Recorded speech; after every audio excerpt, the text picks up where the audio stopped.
Bila ingin memahami hukum adat Bali, salah satu hal penting yang harus dipahami lebih awal adalah sistem kekerabatan Kapuruse. Sistem kekerabatan Kapuruse artinya cara melacak garis keturunan dari pihak ayah.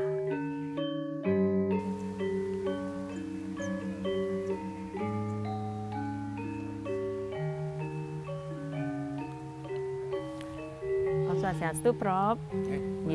Sebelum kita lanjutkan obrolan kita pada hari ini, izinkan Tiang menyapa pemirsa di rumah dulu, Prof. Om Swastiastu, pemirsa TVRI Bali, senang sekali saya Dewi Yulianti bisa bersama pemirsa lagi dalam acara Adat Bali. Seperti biasa, narasumber kita adalah Prof. India, Guru Besar Hukum Adat, Fakultas Hukum Universitas Udayana. Pendapi niki, Prof. Sehat? Sehat selalu. Nah, kita sedang berada di Segaru Village Hotel di Sanur, ya, Prof.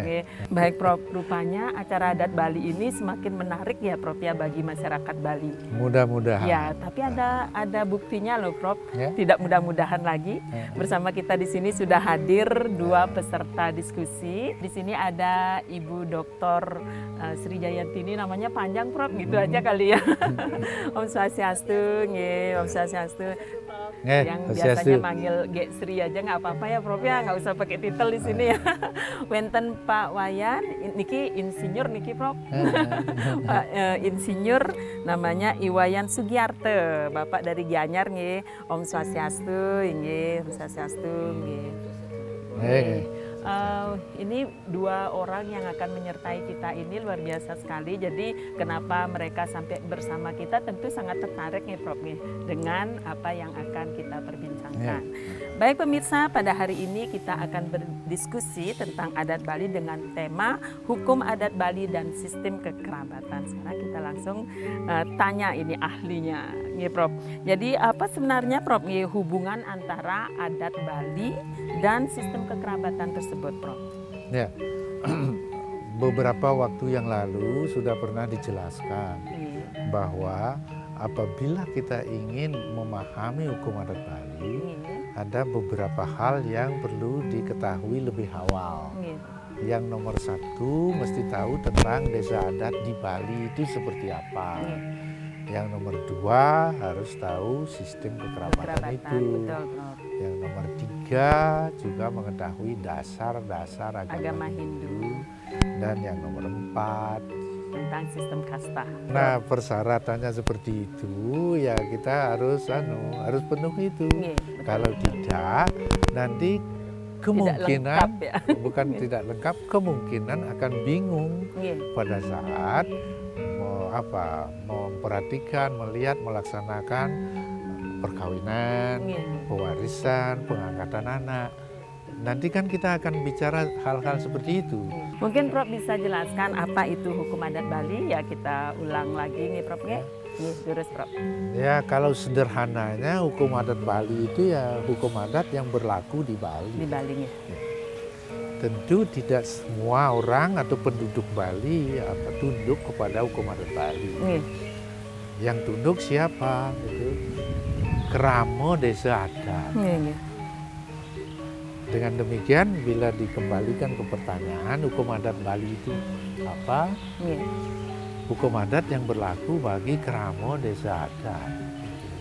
Kramo Desa Adat di Bali pada umumnya, ya. Adakah Kramo Desa Adat di luar Bali? Ada, Prof. Di mana itu? Di daerah-daerah transmigrasi yang tatanan dan struktur masyarakatnya, termasuk agamanya, seperti desa adat di Bali. Dengan kata lain, hukum adat Bali berlaku bagi komunitas adat atau desa adat di luar Bali, selain di Bali, ya. Sepanjang unsur-unsurnya sama dengan unsur-unsur yang ada di Bali. Ada unsur parahyangannya, ada unsur pelemahannya, ada unsur pelemahannya, seperti desa adat di Bali. Walaupun di luar Bali, Prof. Walaupun di luar Bali. Makin tentang sistem kekerabatan, Prof. Sistem kekerabatan itu artinya cara melacak garis keturunan. Cara melacak garis keturunan. Cara melacak, cara mencari, cara menemukan garis keturunan. Untuk apa garis keturunan itu perlu dilacak, perlu diketahui, perlu ditemui? Untuk menentukan kepada siapa seseorang ada hubungan darah, kepada siapa seseorang ada hubungan keluarga, dan kepada siapa seseorang ada hubungan lain-lain. Jadi di luar hubungan darah dan di luar hubungan keluarga. Mungkin hubungan bisnis, mungkin hubungan apa? Yang dimaksud di sini dalam sistem kekerabatan adalah hubungan darah. Itu. Dengan siapa seseorang ada hubungan darah dan seberapa jauh hubungan darahnya. Jauh dan dekatnya hubungan darah ada hubungannya dengan tanggung jawab. Tanggung jawab, swadarmanya. Atau swadarmo. Swadarmo terhadap keluarga dan swadarmo terhadap masyarakat. Dalam hal ini swadarmo terhadap desa adat. Itulah pentingnya mengetahui apa sistem kekerabatan. Kalau tidak ini diketahui, ada kecenderungan seseorang yang karena dekatnya diduga ada apa? Kekerabatan. Ada kekerabatan atau ada hubungan keluarga. Karena itu harus melaksanakan tanggung jawab. Kan tidak bisa. Bukan sekedar kedekatan hubungan, tetapi kedekatan hubungan yang ditandai dengan hubungan darah. Nah, mungkin pemirsa di rumah dan juga Bapak Ibu yang bersama kita di Segara Village ini pasti masih ingat. Jadi sudah dua hal nih dijelaskan, Prof. Peristilahannya sekarang bisa dihubungkan nggak, Prof? Jadi ada hukum adat Bali, kemudian ada sistem kekerabatan. Nanti nih hubungannya, Prof. Hubungannya sudah di awal tadi dijelaskan bahwa apabila kita ingin memahami hukum adat Bali yang nanti akan dijelaskan entah kapan kita menunggu, terutama hukum keluarga. Yang dimaksud hukum keluarga itu mulai dari perkawinan. Kalau orang bicara hukum keluarga pasti mulainya dari perkawinannya. Mungkin ini sebabnya sehingga apabila ingin tahu seseorang sudah kawin atau belum, yang ditanyakan sudah berkeluarga atau belum, gitu pertanyaannya kan. Untuk membuat sopan ya, Bro. Iya, perkawinan. Sesudah kawin apa? Gitu. Sesudah kawin target pertama kan punya anak. Keturunannya. Dan seterusnya sampai yang bersangkutan melinggih. Nah, Prof, di masyarakat kita sering mendengar ada yang menyebutkan kata puruse, mungkin Bapak Ibu juga ada juga yang menyebutkan kapuruse, ini kan sama ya, Prof ya? Atau berbeda? Nah, itu hanya istilah. Oh, berarti sama nih? Sama dengan desa adat dulu, desa Pekraman kan. Awalnya desa, kalau desa adat itu awalnya desa saja, kemudian menjadi desa adat. Kemudian tahun 2001 menjadi desa Pekraman, sekarang desa adat. Desa adat kembali. Sama saja, isinya sama, unsurnya sama. Puruse dan kapuruse begitu juga. Itu dia adalah bagian dari atau sebutan lain dari sistem kekerabatan patrilineal. Kalau kita meminjam peristilahan yang dikenal dalam antropologi. Berarti Prof Niko ada sejarahnya nggak kapan kita mulai menggunakan istilah itu, Prof? Kapuruse, puruse itu? Nah, tentang itu minta maaf tidak tahu kapan digunakan. Tetapi sepanjang yang diketahui ini puruse dan puruse atau kapuruse itu kan istilah hukum adat Bali yang diadopsi dari istilah agama Hindu. Oh, diadopsi nih Kak. Ya, dari agama Hindu. Itu. Kemudian bila dikaitkan dengan sistem kekerabatan yang berlaku umum, yang dikenal dalam antropologi itu kan ada tiga. Ada yang patrilineal, ada yang matrilineal, dan yang parental. Ini ke sistem kekerabatan ya, Prof ya? Iya, gitu. Nah, apabila yang patrilineal itu melacak garis keturunan dari pihak ayah. Yang matrilineal itu melacak garis keturunan atau keturunan darah itu dari pihak ibu. Yang matrilineal itu dari ayah dan ibu. Yang parental. Ya, yang parental. Parental ya. Yang ketiga. Terus kalau di Bali garis keturunan kan dilacak dari ayah. Dari Kapuruse atau dari Puruse. Bila dibawa ke sistem kekerabatan yang dikenal di antropologi itu, di Bali itu patrilineal. Patrilineal kalau kita atau sistem kekerabatan patrilineal di Bali disebut Kapuruse. Berarti ini bisa sama ya, Prof ya, maknanya ya. Kapuruse yang kita gunakan di Bali seperti itu, Prof. Ada yang nyebutnya Kapuruse, ada yang nyebutnya Puruse. Berarti tidak masalah ya, Prof ya, mau pilih yang mana saja. Baik pemirsa, itu tadi penjelasan dari Prof Windia. Jadi sudah kita pahami mulai apa itu sistem kekerabatan dan kenapa sistem kekerabatan itu perlu kita ketahui jika kita ingin memahami hukum adat Bali ya, Prof ya. Karena kita di Bali harus paham ya. Setuju ya Pak Wayan, Bu Gong, setuju ya. Jadi kalau kita tidak memahaminya gimana dong, kan kita tinggal di Bali seperti ini ke Prof. Mestinya seperti itu. Baik Prof, kita akan break sebentar nge. Baik pemirsa, kita akan jeda sesaat dan kami akan kembali setelah yang berikut ini.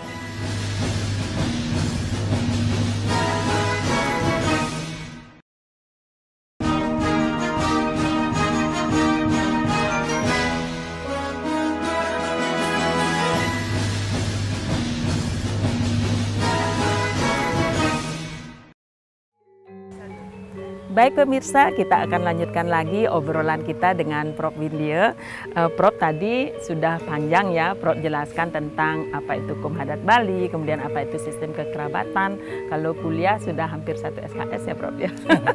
Sekarang kalau kita beri kesempatan peserta diskusi kita untuk bertanya, ini sekalian cek apakah mereka benar-benar hatinya juga ada di sini, Prof.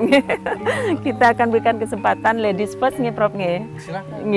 Baik, kita akan berikan kesempatan Prof ke Ibu Dr. Sri Jayantini untuk bertanya. Silakan Ibu Sri. Om Swastiastu, Prof. Om Swastiastu, Bu Dewi. Terima kasih atas kesempatannya. Senang sekali yang bisa ikut di sini, Prof. Di Segara Village Hotel, Tadi sudah mendengar penjelasan Prof sangat jelas nika tentang hukum adat Bali dan juga sistem kekerabatan. Nah, ini fenomenanya yang ingin bertanya tentang nyentana. Nah, tadi disebutkan bahwa sistem kekerabatan di Bali itu kan kalau dihubungkan dengan antropologi patrilineal ya.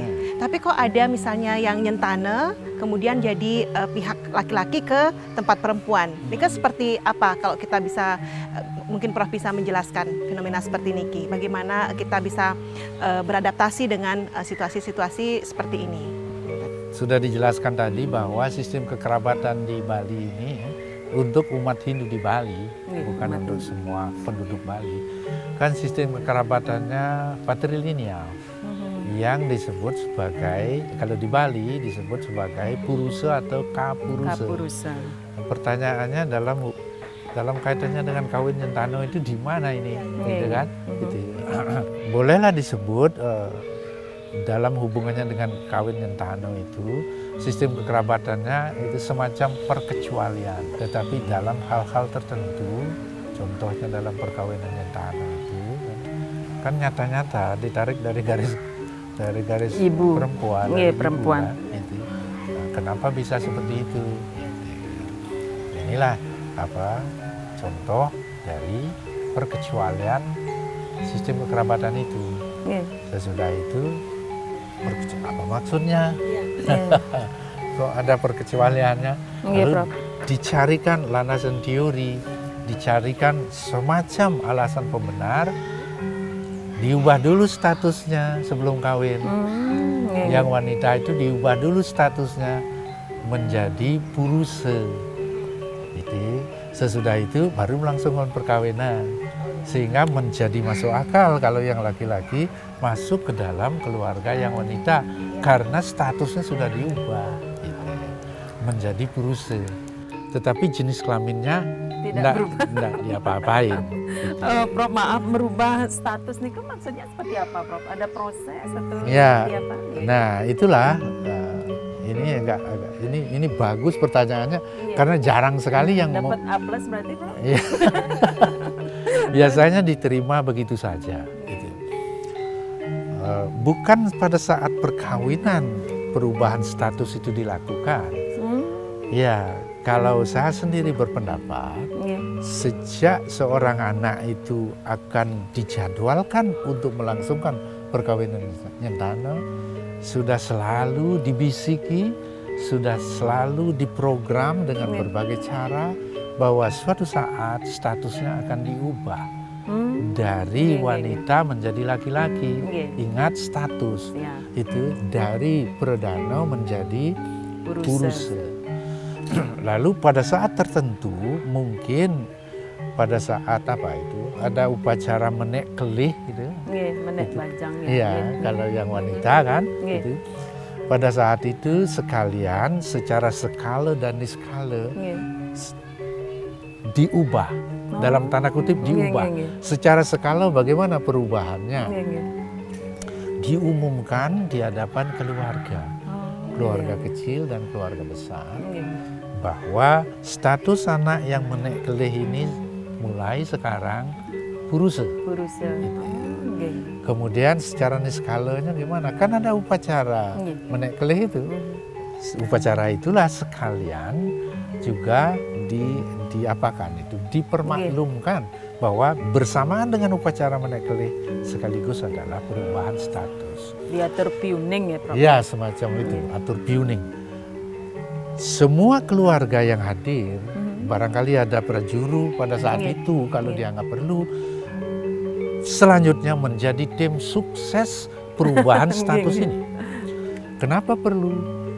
Supaya anak yang berubah statusnya itu secara lahir dan batin itu memang mendalami. Ya, memang puruse. Menjiwai gitu. Ya, kemudian calon pasangannya, temannya maupun calon pacarnya yang pada saatnya akan menjadi suami dari awal sudah mempersiapkan diri apabila menjalin hubungan baik dengan seorang wanita yang berstatus kapuruse, itu berarti siap-siap untuk kawin nyentana. Menjadi perdana dia. Iya, menjadi perdana dengan segala konsekuensinya.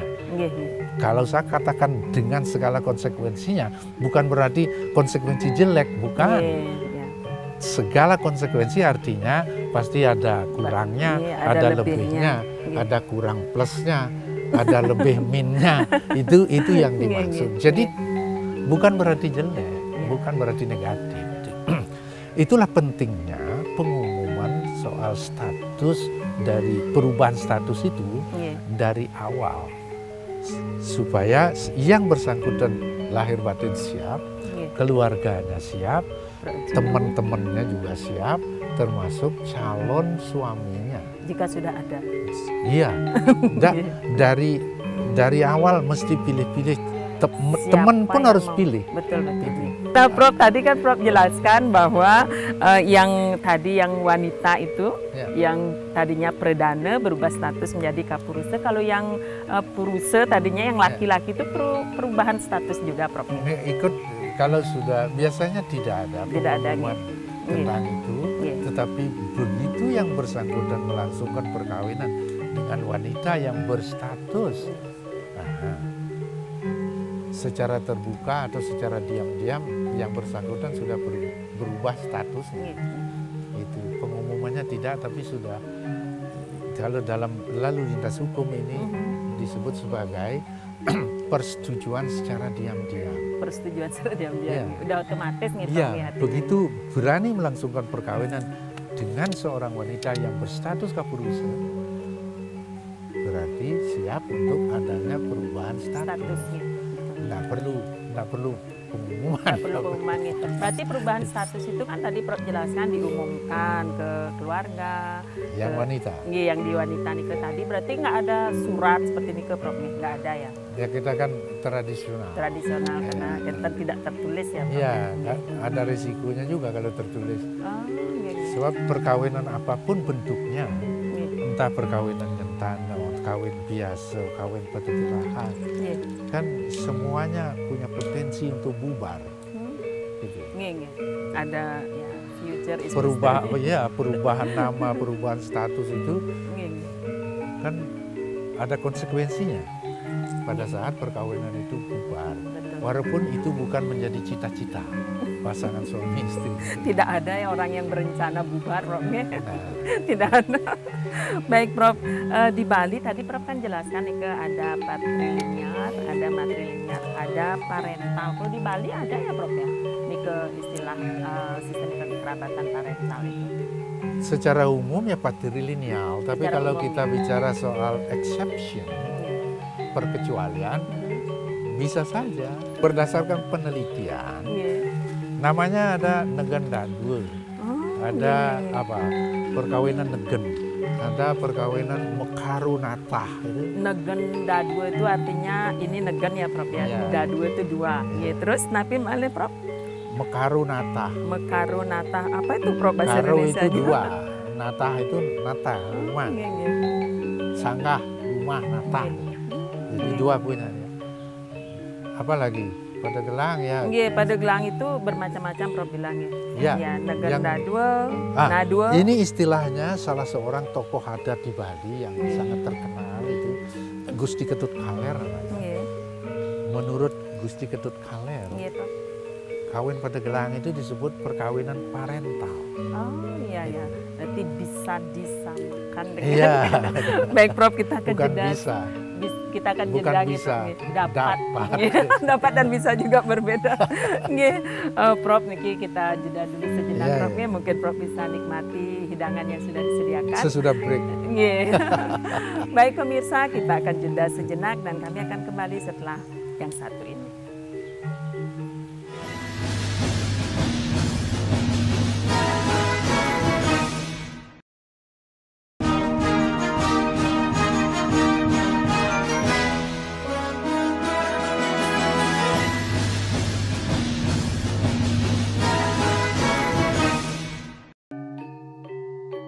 Baik pemirsa, kita akan lanjutkan lagi perbincangan kita masih di adat Bali.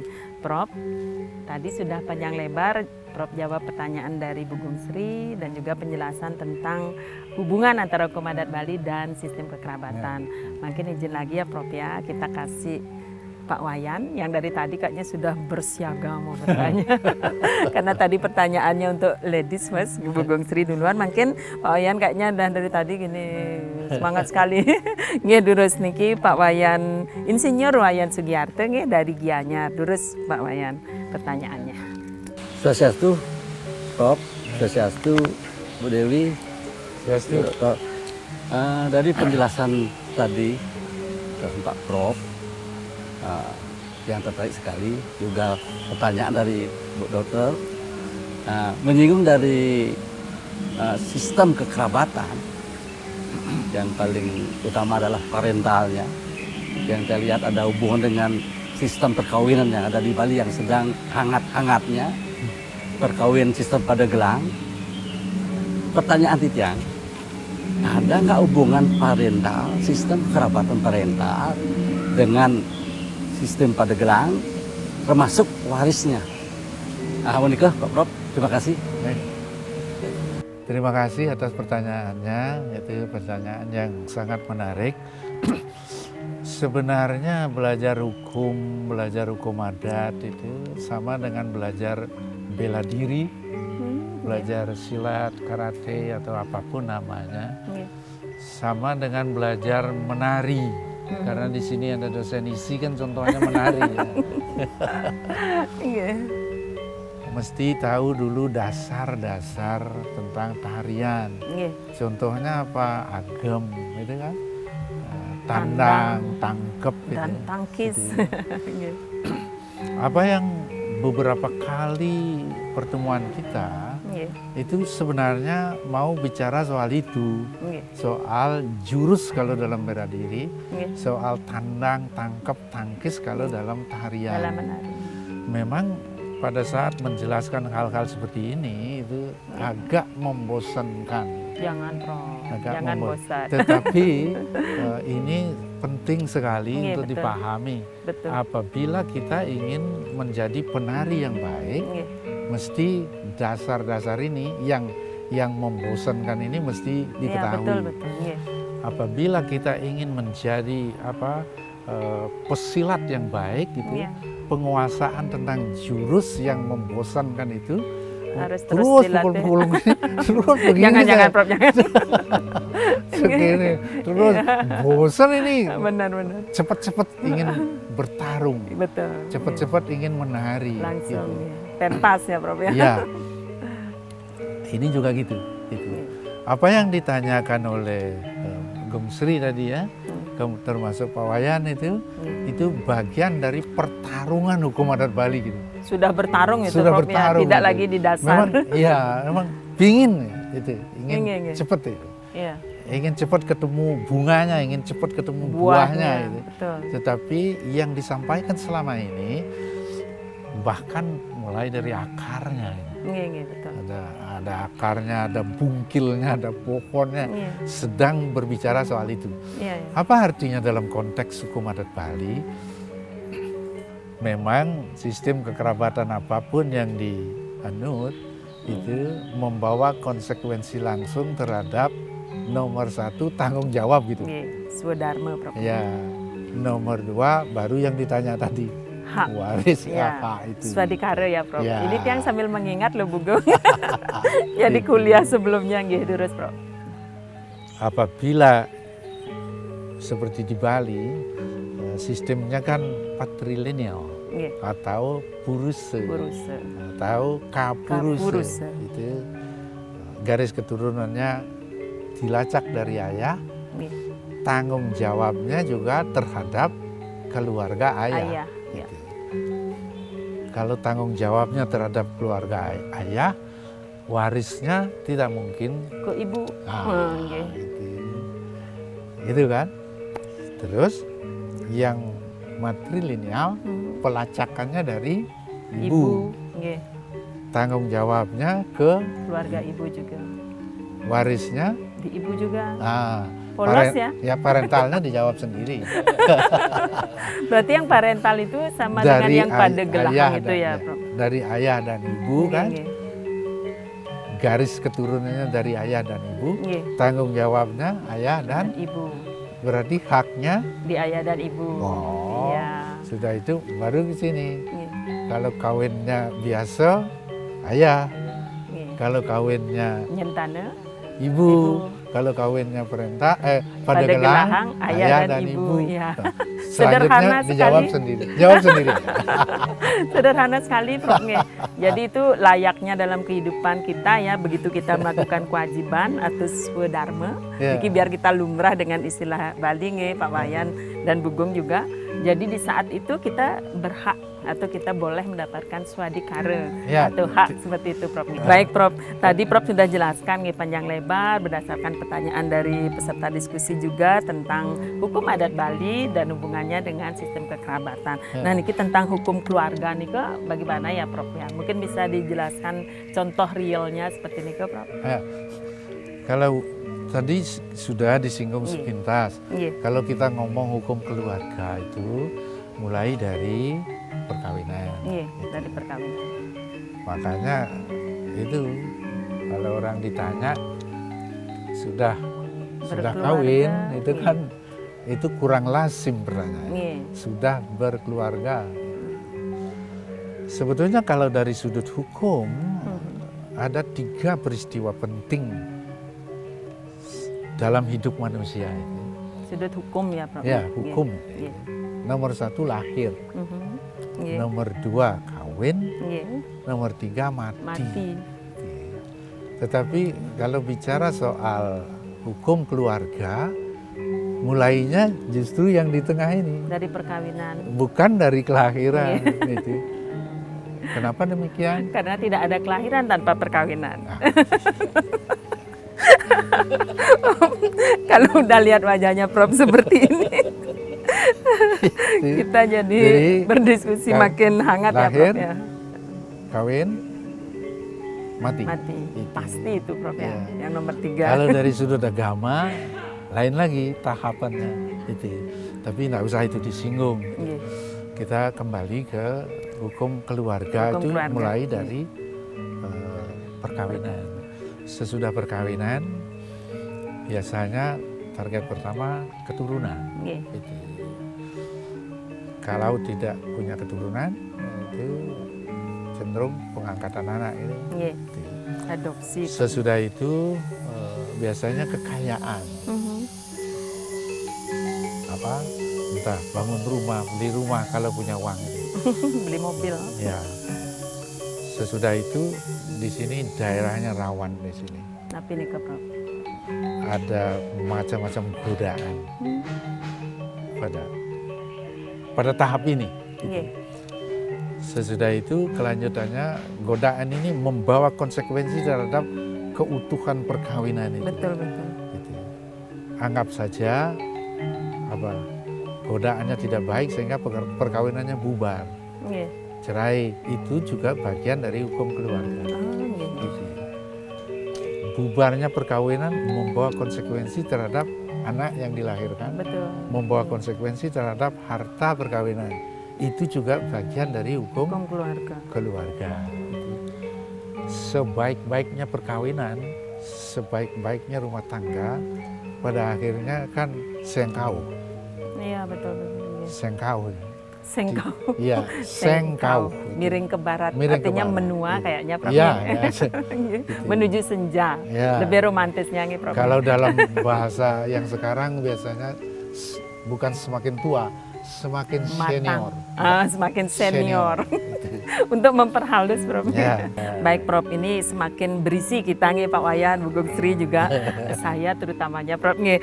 Kita akan jeda sejenak Prof, seperti biasa sebentar akan kita lanjutkan lagi. Baik pemirsa, kita akan jeda sesaat dan kami akan segera kembali setelah yang satu ini.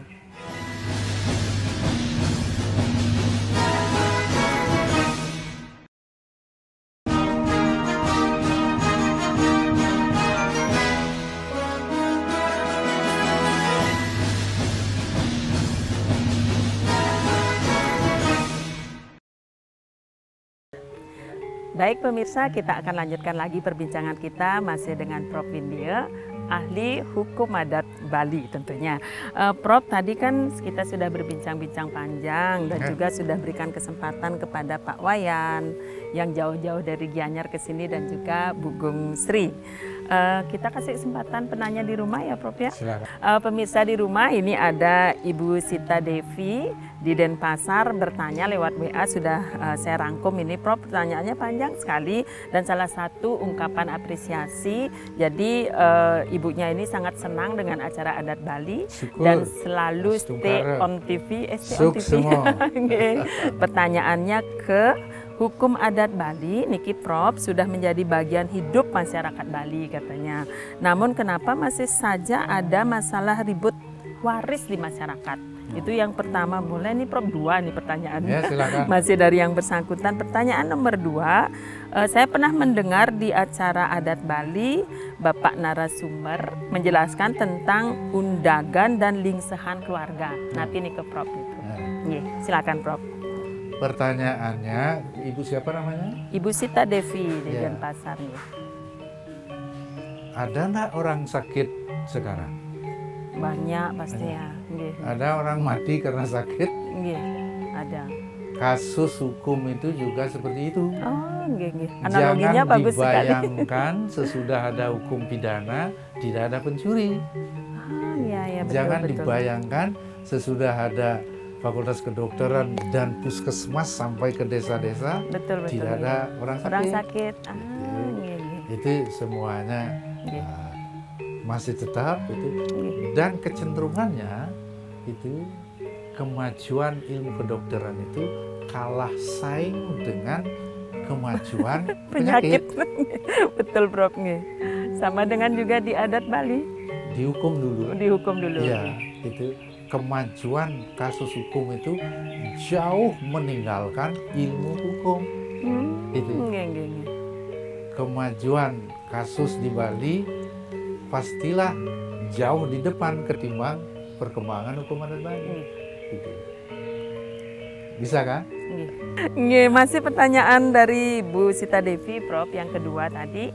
Jadi memang Prof pernah menjelaskan di segmen kita yang lalu di acara adat Bali sebelumnya tentang undagan dan lingsahan keluarga. Nah, Dika bisa jelaskan. kalau undagan keluarga itu ke atas dan ke bawah. Undagan itu. Ya, di atas kita kan ayah, Nggih, di atas saya kakek, kakek, peka, peka.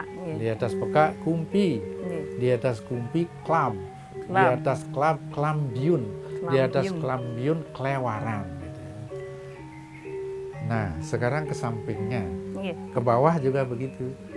Di atas, di bawah kita anak, di bawah Cucu. anak cucu, di bawah cucu kumpi, di bawah kumpi klam, Klab lagi. di bawah klam klambiun. Klambiun. Nanti akan lahir namanya klewaran. Lewat. Jadi itu undagan ke atas dan Nggih. yang akan datang. Nggih. Sekarang yang ke samping itu dari kita ya, orang tua. Ke Iya, samping dari orang tua kan paman. Nggih. Sesudah paman, paman melahirkan, Misannya jadinya. iya melahirkan anak. Nggih. Anak paman dengan kita itu namanya misan. Nggih. Itu lingsehan. Lingsahannya. Lalu kalau orang tua tidak punya saudara, gitu, kalau mau cari lingsahannya naik lagi Nggih. ke kakek. Ke kakek. Kakek punya saudara, gitu. Saudaranya kakek punya Punya anak. anak. Anaknya dan seterus anaknya kakek kan memisan dengan Iya. orang tua kita. Cucunya kakek meminon sama kita. Betul, Kan. sampai ke bawah. Ya, pemahaman tentang ini penting. Ya. Lagi-lagi dalam hubungannya dengan Dharma. Swadharma. Itu haknya perlu dibicarakan tidak, Tidak perlu karena dia akan otomatis. mengalir. Iya. Kemana Swadharma pergi, ke sana Swadikaro. Menyertai. Iya, sehingga tidak perlu ditongsok-tongsok, tidak perlu diugung-ugung, Tidak perlu diajak-ajakin. tidak perlu. Gitu. Sudah menyertai. Iya, Prof. nah itu yang bisa dijelaskan dengan harapan Ibu Sita Devi. bisa mengerti. Kita akan berikan kesempatan lagi kepada Silakan. salah satu dari mereka. Siapa yang duluan? Silakan. Siapa, Pak Wayan atau Bu Gung Sri? Tadi dari sini, Sekarang dari sana. Sekarang tidak harus ladies first. Baik Pak Wayan, silakan pertanyaannya. Oke, ada kesempatan bertanya untuk Tiang. Puniki Pak Prof, ada satu pertanyaan agak menyimpang sedikit dari tema Bu Dewi. Ya, Silakan. ini ada di desa adat itu ada awe-gawe, ada hukum nasional. Gimana kedudukan awe-gawe terhadap hukum nasional? Karena sering sekali Tiang lihat di pengadilan ada benturan antara hukum adat dan awe-gawe. Baik Prof, tadi sudah ada pertanyaan dari Pak Wayan, peserta diskusi kita pada hari ini. Nah, agar Prof bisa jawab sekalian, kita beri kesempatan ke Bu Gung Sri, lagi sekali pertanyaannya. Silakan Bu Gung Sri. Terima kasih Prof. Izin malih bertanya Bu Dewi dan juga Pak Wayan. Nah, tadi tertarik sekali Tiang dengan penjelasan Prof. Mohon izin Niki kalau pertanyaannya agak di luar topik.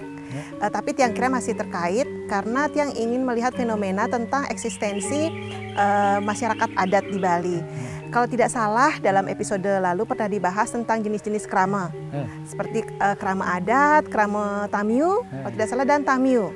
Nah, Nika bagaimana tanggung jawab dan tugasnya, wewenangnya, kewajibannya apakah bagaimana? Berbeda-beda. Mohon penjelasan supaya makin mengerti. Oke, terima kasih. Baik Prof, sudah ada 2 pertanyaan dari peserta diskusi kita. Prof mau pilih yang mana Niki jawab duluan, dari yang pertanyaan ladies atau dari Pak Wayan? Yang pertama dijawab pertama, betul. yang kedua Baik, jawab baik. kedua. Baik Prof, pertanyaan dari Pak Wayan. Nah, di masyarakat kan Pak Wayan bilang ada awik-awik dan juga ada hukum nasional Prof. Namun di pengadilan sering terjadi benturan seperti ini. Mungkin Prof bisa jelaskan kondisi seperti itu kenapa bisa terjadi atau menjawab pertanyaan Pak Wayan itu? Ya, yang pertama mengapa terjadinya dulu gitu. Karena semangatnya beda. Yang satu hukum positif, hukum nasional, hukum tertulis. Yang satunya lagi hukum adat. Gitu. Pada umumnya tidak tertulis, gitu kan? Semangat membuatnya sekarang. Di hukum tertulis itu semangatnya individu. Di hukum tidak tertulis atau hukum adat itu semangatnya atau spiritnya kolektif, komunal, kebersamaan. Inilah yang menyebabkan ada ketidaksesuaian dalam beberapa hal. Tetapi prinsip dasarnya sama. Hukum apapun namanya, entah hukum nasional atau hukum adat, tujuannya ngardi kasukertan jagat. Menciptakan kedamaian. Tujuannya sama. Semangatnya agak berbeda. Lalu apabila terjadi tabrakan, gitu, Pak Wayan bilang itu sering hukum adat aweg-aweg itu kalah, gitu kan? Belum tentu. Gitu. Tidak selalu, Prof. Tidak selalu. Tergantung dari ketentuan apa atau substansi dari masing-masing aturan itu. Apabila ketentuannya mengatur hal-hal yang netral, yang dimaksud netral itu tidak ada hubungan dengan keyakinan agama, tidak ada hubungan atau sedikit hubungannya dengan masalah keluarga.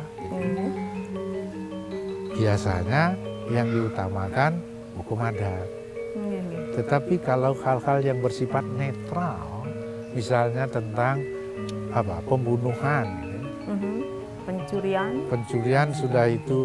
Apalagi yang kalau hukum perdatanya hutang piutang, tentang pendirian PT gitu misalnya, kan tidak ada urusannya dengan hukum adat.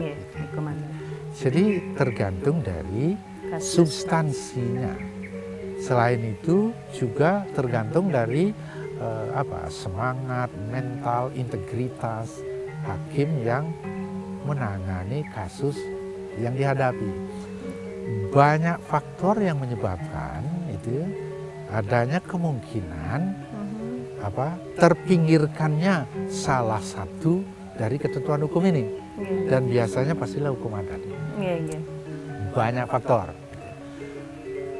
Faktor-faktor ini yang perlu diketahui lebih awal sebelum sampai pada kesimpulan bahwa jangan katakan selalu kalah gitu. Faktor-faktor ini. Ya, Prof, silakan dijawab pertanyaan dari Bu Gung Sri tadi.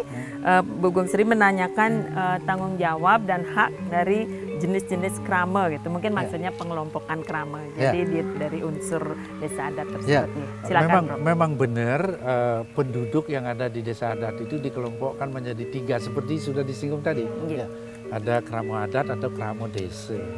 Kemudian yang kedua krama tamyu dan yang ketiga tamyu. Bagaimana tanggung jawab masing-masing gitu. Kalau krama desa itu bertanggung jawab terhadap parahyangan desa, pawongan desa, dan palemahan desa. Kalau krama tamyu, tanggung jawabnya tentu tidak sepenuhnya seperti halnya yang dilakukan oleh krama desa. Mungkin tanggung jawabnya di sekitar pawongan desa dan palemahan desa. Sederhananya seperti itu. Kalau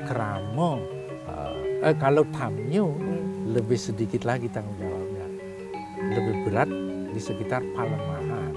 Misalnya sama-sama ya lingkungan alam bersih, suasananya damai. Parahyangan sudah pasti tidak. Saya kira itu saja ya. Baik. Terima kasih. Terima kasih Prof. Indio. Wah, penjelasannya memang sangat memuaskan. Dari kita lihat wajah para penanya sudah kelihatan manggut-manggut dan sumringah berarti sudah.